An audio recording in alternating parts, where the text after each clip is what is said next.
Hi guys, it's Miss Sarah from the South Windsor Public Library. Today I am sharing I'm a Baked Potato by Elise Primavera, published by Chronicle Kids. This poor little dog doesn't know what he is. His owner calls him a baked potato all the time, so that's what he thinks he is. And when they get separated, he finds all these other people who keep telling him he's something different. Do you think he'll ever find out what he is? I love this story of identity and claiming who you are. I hope you will enjoy it. I'm a Baked Potato by Elise Primavera.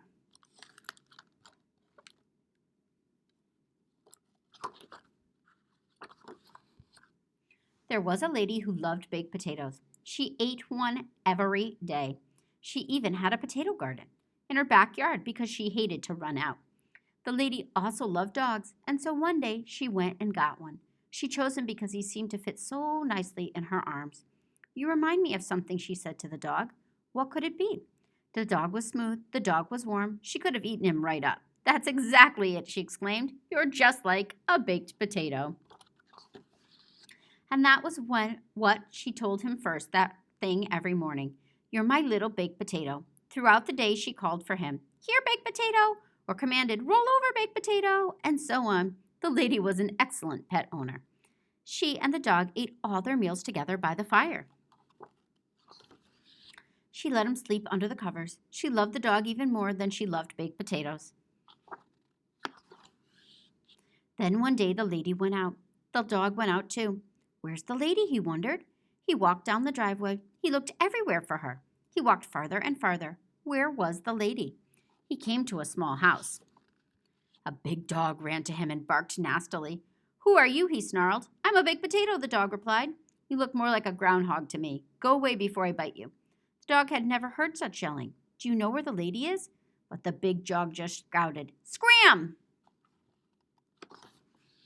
The dog wandered farther down the street. He looked all around. Was she around the corner? Was she over the next hill? Where's the lady? The sky became dark. The air became cold. The dog became worried. It began to rain. The dog thought of how it felt to be held in the lady's arms. He thought of how right now they'd be sharing a meal together by the fire. He thought of the bed where she let him sleep under the covers. "The lady," he called. "Where are you?" A fox heard his plaintive cry. "Who are you?" "I'm a groundhog." The dog had never been so upset. "You look more like a nice plump bunny rabbit to me." The fox licked his lips. "I just love bunny rabbit." "What a relief," said the dog. "Come with me," said the fox. He led the dog to his creepy house. The fox turned on his oven. "You would be good with carrots and onions," he muttered. "Who are carrots and onions?" the dog asked. "Do they know where the lady is?" The fox had a devilish grin. "We'll ask them, shall we?" Just then a voice said, "What do you think you're doing?" Right at the fox's door stood an old owl. The owl shook his head at the fox, who he knew to be a coward. "Who are you?" the owl asked the dog. "I guess I'm a bunny rabbit," the dog said, his lips trembling. The owl gave the fox a dirty look. "Come with me." Then he took the dog by the paw and brought him to his cheerful house. He looked into the dog's eyes. "You are not a bunny rabbit." "So I'm a groundhog?" The dog had never been so confused. The owl shook his head. "I don't think so." "I knew it," the dog said. "I'm a baked potato." "You are a dog," said the owl. Bing! The timer on the owl's oven sounded. "This is a baked potato." The dog sniffed it. It smelled like the lady. The dog was taken aback. "You seem to know a lot," he said. "Do you know where the lady is?" "I don't know that," the owl said, "but I do know that dogs are very good at finding things, especially with their noses." "Like the lady?" the dog asked hopefully. "Like the lady," the owl replied firmly.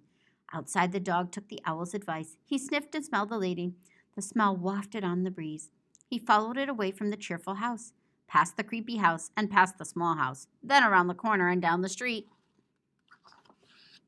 Soon he could hear her calling, "Baked potato, baked potato." Sure enough, standing in the porch light was the lady. He jumped into her arms and she showered him with kisses. "My little baked potato," she cooed, squeezing him tight. "I should have known you'd like walks in the rain. You're just like me." It was good to be back, but the dog would never be the same. He knew he was not a baked potato or a groundhog or a bunny rabbit. He knew exactly what he was.